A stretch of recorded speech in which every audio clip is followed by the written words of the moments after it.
الحمدللہ رب العالمین والصلاة والسلام علی سید الانبیاء والمرسلین وعلی آلہ واصحابہ اجمعین۔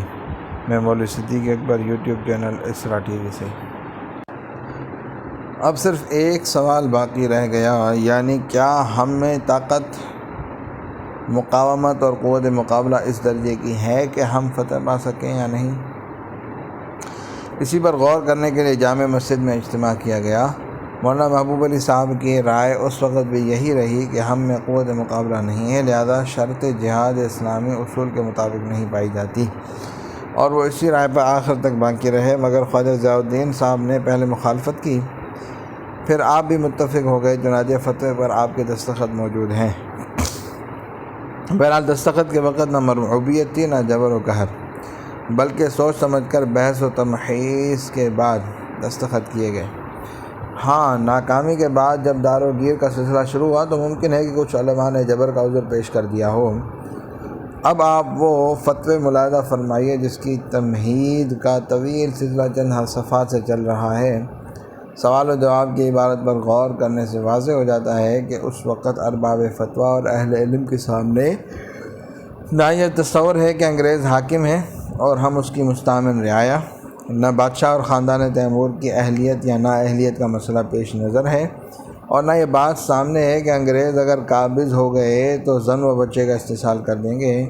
یہ سب نکتے بعد الوقوع اور ان مصنفین کے تصنیف فرمودہ ہیں جو بارگاہ انگریز میں خطابات سے سرفراز ہوئے۔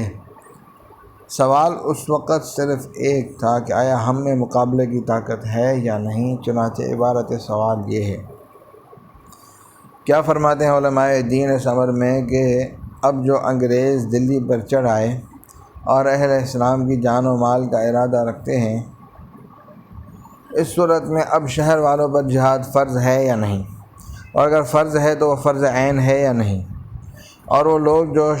جو اور شہروں اور بستیوں والے ہیں ان کو بھی جہاد کرنا چاہیے یا نہیں، بیان کرو، اللہ تم کو جزائے خیر دے۔ در صورت مرقومہ فرض عین ہے، اوپر تمام اس شہر کے لوگوں کے اور استطاعت ضرور ہے اس کی فرضیت کے واسطے، چنانچہ اب اس شہر والوں کو طاقت مقابلہ اور لڑائی کی ہے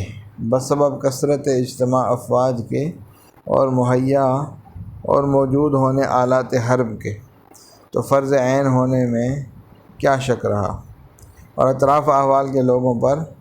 جو دور ہیں باوجود خبر کے فرض کفایہ ہے۔ اگر اس شہر کے لوگ باہر ہو جائیں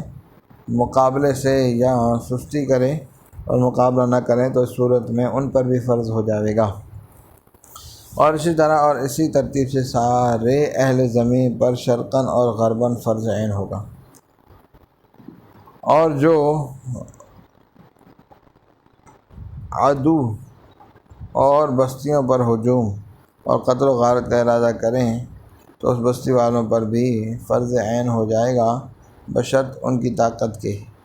العبد المجیب احقر، نور جمال عفیانو۔ اس فتوے کا عکس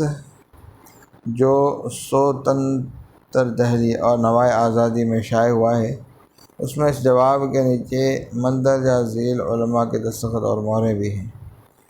نمبر 1، سید محمد نذیر حسین رحمۃ اللہ، مفتی محمد صدر الدین، مفتی اکرم الدین معروف، سید رحمت علی، محمد ضیاء الدین، عبدالقادر، فقیر احمد، سعید احمدی، محمد میر خان، میر محمد خان یا میر خان محمد عبدالکریم، فقیر سکندر علی، محمد کریم اللہ، مولوی عبدالغنی، خادم العلماء محمد عبدالغنی،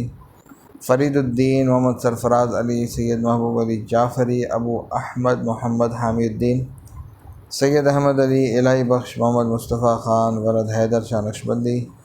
محمد انصار علی، مولوی سعید الدین، حفیظ اللہ خان، محمد نور الحق عفیانو، سراج العلماء، ضیاء الفقہاء، مفتی عدالت العالیہ، محمد رحمت علی خان، واللہ الغنی وانتم الفقراء، حیدر علی، سیف الرحمن، سید عبد الحمید عفی اللہ عنہ، محمد ہاشم یا سید حافظ، محمد امداد علی عفی عنہ، خادم شرع شریف رسول ثقلین قاضی القضات محمد علی حسین۔ نیچے تحریر ہے۔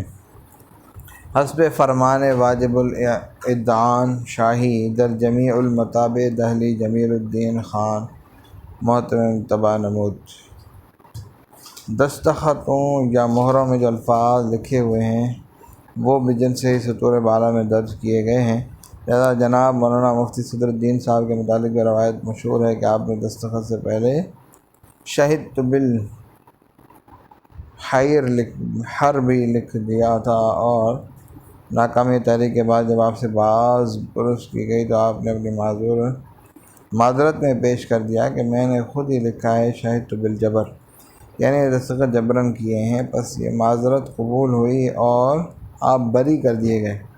صرف کچھ جائیداد ضبط ہوئی۔ مذکورہ برعکس سے معلوم ہوتا ہے کہ یہ روایت بے حقیقت ہے، ظرافت یا کسی رقابت کی بنا پر اختراع کی گئی ہے۔ شمس العلماء ذکا اللہ خان صاحب نے مولانا رحمۃ اللہ صاحب کے متعلق تحریر فرمایا ہے، اس دانشمند مولوی کے نزدیک دہلی میں جہاد کی کوئی صورت نہ تھی بلکہ ایک ہنگامہ فساد برپا تھا۔ شمس العلماء کا یہ خیال بھی غلط ہے۔ حضرت مولانا فضل حق صاحب خیر آبادی کے دستخط بھی اس فتوے پر نہیں ہے،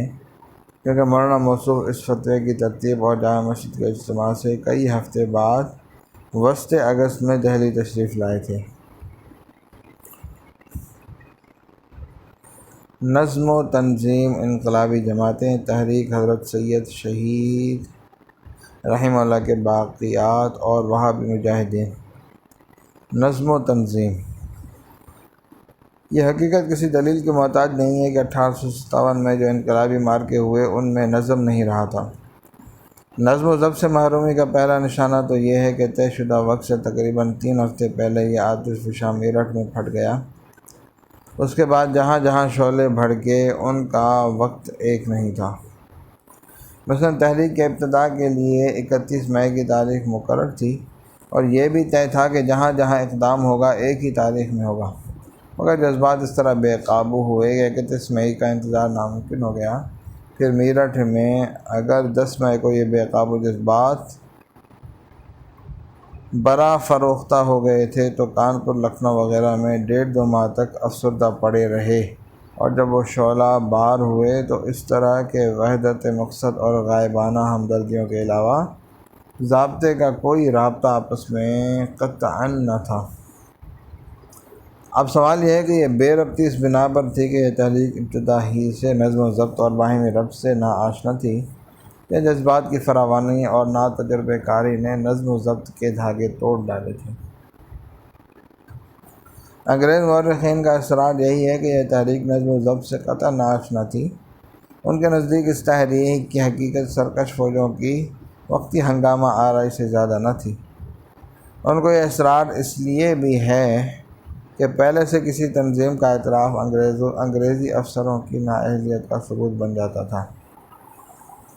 اور انگریز افسروں کا تکبر و غرور اس کو گوارا نہیں کرتا تھا